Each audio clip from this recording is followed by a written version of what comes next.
The latest reports from Syria say as many as 50 people have been killed today, 30 of them in the city of Homs.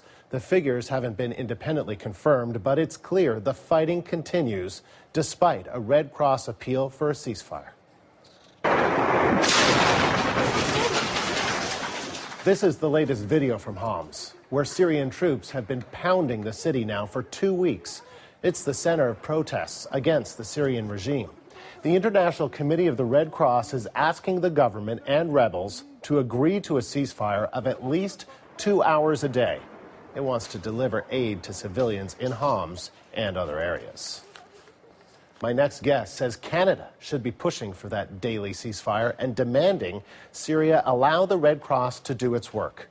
Faisal Al-Azam is with the Syrian Canadian Council, and he joins me from Montreal. And so, Faisal, what role exactly would you like the Canadian government to play in calling for this daily ceasefire? Exactly. So Canada and the international community really have to intervene, because since the Russia and Chinese veto, which occurred 2 weeks ago at the Security Council United Nations meeting, we've been averaging between 50 and 100 dead civilians. And as you can see from all the reports and the videos that the activists are uploading, it's no longer snipers and militia thugs that are invading cities. There is an upgrade in the crackdown. It is daily tank shells and rocket missiles that are being launched. So war crimes and crimes against humanity to the highest degrees are being committed by the Syrian regime and the Syrian army, very unfortunately to say, against their own people. Do you blame Russia and China for that, the fact that they did veto that resolution? There has been talk in the past couple of days that maybe they're rethinking that stand, but do you blame them? Of course. I'm very sad to say that the Russian government and the Chinese government have placed themselves right now as enemies of the Syrian people. It is not just a license to kill, their veto, but specifically Russia, they've been supplying weaponry. Just 2 weeks ago, they've sold 30 warplanes to Syria.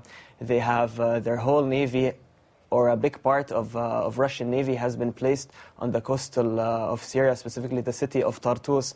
And they are a big player. They try to pretend that they are neutral and want to engage the opposition and the regime in talks, but they are a major player. By proxy, they are involved in the crimes against humanity, against Syrian civilians. The Canadian There's no question about that. The Canadian government continues to have diplomatic ties with Syria. Do you think it's appropriate for the Canadian government to continue to have diplomatic ties with the Assad regime?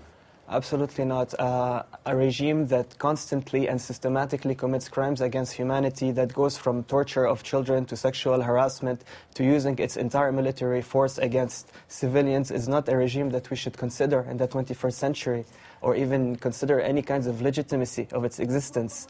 This embassy that we have in Ottawa needs to be closed. We need to, on the political front, we need to recognize the legitimacy of the opposition as a transitional political body to transit Syria into democracy. On the humanitarian front, there is a lot that we need to do. We have just in Turkey 10,000 refugees inside Syria. I will tell you one story. A boy, his name is Hamza Bakur. I ask all your viewers to Google his name. 12 years old, his face, half his face was destroyed because of explosive bullets that the regime has been using. He was alive, suffering. There was no medicine, there was no relief. We tried to smuggle him by talking to a doctor in Beirut that agreed to operate on him, but we could not even smuggle him from Homs to Beirut, and he died. And the story of Hamza al-Bakur is the story of hundreds of Syrian children that are dying because Syrian cities are under siege. Not even the medical relief, not even medical equipment are being allowed. The Red Cross is negotiating, as you mentioned in your report, with the Syrian regime, but even with the Red Cross, we are not optimistic. So there is a need to intervene, and this need is an obligation on the international community. Let me ask you a little bit about that in terms of the need to intervene, because as you know, there's going to be a meeting this week at a Friends of Syria conference, and there's lots of talk about exactly what the West should do.